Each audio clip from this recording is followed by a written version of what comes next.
कई जगह ये सुझाया गया कि हमारी ये जो रजांगला पलटन है 13th बटालियन, ये रजांगला पलटन विश्व की पलटन है और अपना शौर्य देश को हर मोर्चे पे दिखाते हैं। ऐसी डबल फर्स्ट ये प्योर है, इनको यही रेजिमेंट में तब्दील कर दिया जाए और धीरे धीरे बढ़ा दिया जाए। सरकार पे कोई दिक्कत नहीं आएगी। रेजिमेंटल सेंटर सबका है, जैसे नागा रेजिमेंट का कॉमन ऐसे हमारा ही हो जाएगा। कंधे पे नाम, हमारा आदमी खुद बड़े पैसे से खरीद के लिख लेगा, फिर क्या अटक कहाँ है? और ये सुझाया जा चुका है हर उसके मंच के ऊपर। तो ऐसे समय पे सरकार को क्या कहना चाहते हैं आप अगर अहीर रेजिमेंट की बात हो? देखिए, मैं तो हर मुद्दे से बोलता हूँ, अहीर रेजिमेंट सिर्फ नाम का मुद्दा नहीं है। अहीर रेजिमेंट का मुख्य पहलू ये देखिए, ये जो वीर भूमि अहीरवाल है, इसको नर्सरी ऑफ सोल्जर बोलते हैं, यानी सैनिकों की खान। हमारी सैन्य परंपरा इतनी पुरानी और इतनी सजीली और शौर्यवान है, वो धीरे धीरे दम तोड़ रही है। रेजिमेंट का मुख्य बिंदु यही है कि अहीरवाल की, अहीरों की सैन्य परंपरा को बचाने के लिए रेजिमेंट का गठन जरूर किया जाए, ये मुख्य बिंदु है। और जिस दिन ये सरकार के समझ में आ जाएगा, हमारे हुक्मरानों को समझ में आ जाएगा, जो हमारी नुमाइंदगी करना चाहिए, हमारे एमएलए हो चाहिए, एमपी हो, वो इस मुद्दे को तहे दिल से समझने लग जाएंगे, तब उन्हें पता लग जाएगा कि रेजिमेंट का मुद्दे का असल पहलू क्या है। लेकिन आप क्या समझते, क्यों नहीं समझ पा रहे? क्योंकि जो भी विपक्ष में होता है उसको तो मुद्दा समझ आता है, लेकिन जब वो सरकार में आ जाता है मुद्दे को भूल जाता है।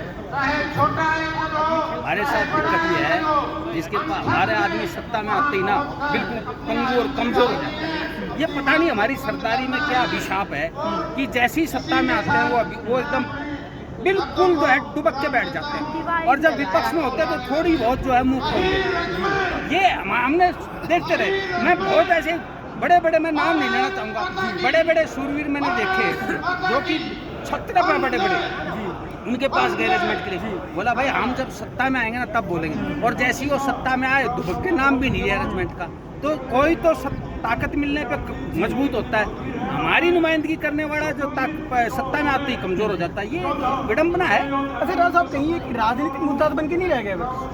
नहीं, कभी भी नहीं, ये राजनीतिक मुद्दा था ही नहीं। पहली बात तो आप देखोगे जितने भी ये अहीर रेजिमेंट की जितनी भी महापंचायत होती है, आपको कोई पॉलिटिकल पार्टी का कोई नुमाइंदगा जो नहीं, मैं उस विषय पे नहीं बोल रहा। मैं ये कहना चाह रहा हूँ कि जो पार्टी सत्ता में नहीं होती उसके लिए राजनीतिक मुद्दा होता है ये, उसके बाद में सत्ता में आने के बाद भूल जाते हैं, तो राजनीतिक विषय हो गया ना उनके लिए। देखो, हमारी कौम देश की सबसे बड़ी कौमों में गिनती है और लोकतंत्र में सरों की संख्या मायने रखती है। तो जो विपक्ष में बैठता है ना, उसको लगता है कि अगर दोबारा सत्ता में आना है तो ये जो भावनात्मक मुद्दा है, आपने देखा होगा इस चुनाव के अंदर जिंदगी में पहली बार उन्होंने अहीरवाल देखा होगा, जो हमारे राज बब्बर साहब, लेकिन सबसे पहले उन्होंने क्या था कि भाई मैं सबसे पहले जिस दिन चुना गया रेजिमेंट का मुद्दा उठाऊंगा और रेजिमेंट की टोपी पहनकर ही जो है मैं कदम रखूंगा संसद। सबको मालूम है अहीरों की दुखती रग ये है, अहीर हर मुद्दे को साइड में कर देगा, जो रेजिमेंट के लिए आवाज़ उठा देगा अहीर उसके साथ खड़ा हो जाएगा, और अगर वो आवाज़ उठाएगा तो उसका एहसान भी, उसका कर्ज भी तार देगा। तो ये लोग वो समझ गए हैं कि भाई ये इनकी दुखती रग है। इसलिए आपको देखा होगा कि जब भी चुनाव आता है तो कई लोग जो है रेजिमेंट का झंडा ठा लेते हैं, बाद में जाके वो दुबक जाते हैं। तो ये राजनीतिक मुद्दा नहीं है, वो ये समझ गए इस कौम का दुखती रग है, इसलिए वो उठाते हैं। और उनको लगता है अगर थोड़ा सा हम पुचकार देंगे, नाम उठा लेंगे, झंडा उठा लेंगे तो भाई ये वोट में तब्दील हो जाएगा। ये सच्चाई भी है। हमारा आदमी और चीज़ों पे मायने रहे तो कहते हैं कंधे पे नाम लिखवा दे, हम तेरे साथ खड़े हैं। जी बिल्कुल। लेकिन आज यहाँ से ये जो सभी अहीर योद्धा अगर आए हुए हैं तो इससे क्या कुछ ऐलान करेंगे? हम तो एक समाज को एक तो ये कहना चाहते हैं कि हमारी दो तरह से लड़ाई लड़ रही है। एक तो जो हमारे खुद के अंदर में जो शरारती तत्व, हमने इस मुहिम को सफल बनाना है। इसको मौसमी बुखार की तरह नहीं है कि एक बार आया, एक बार झंडा उठाया, फिर घर जाके अपने दुबक के बैठ गया। हमने इसको जन जन तक पहुँचाना है। दूसरा, इसमें निरंतरता बनाए रखनी है। मैंने बहुत ऐसे चेहरे देखे हैं, एक दिन आते हैं और फिर अपने घर चले जाते हैं। ये जो है मंच माला माइक का मुँह छुड़वाना पड़ेगा इन चीज़ों के, जो छुट भैया जितने भी हैं।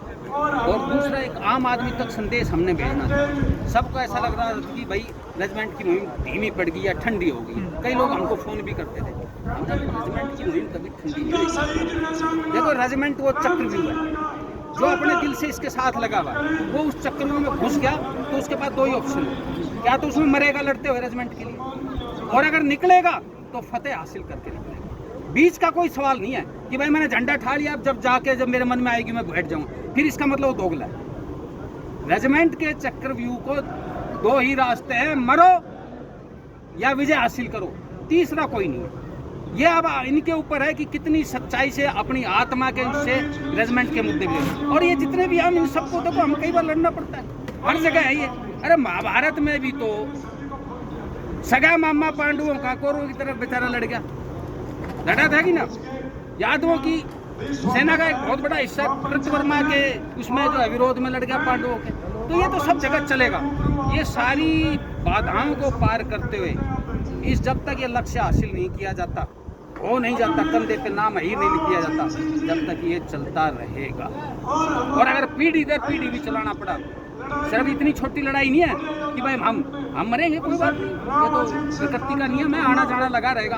अगली पीढ़ी को तैयार करके जाएंगे और उनको भी कह के जाएंगे भाई तू अगले को जो है तैयार कर। तो ये बहुत बड़ी बात है, आप थोड़ा सा आगे आए पर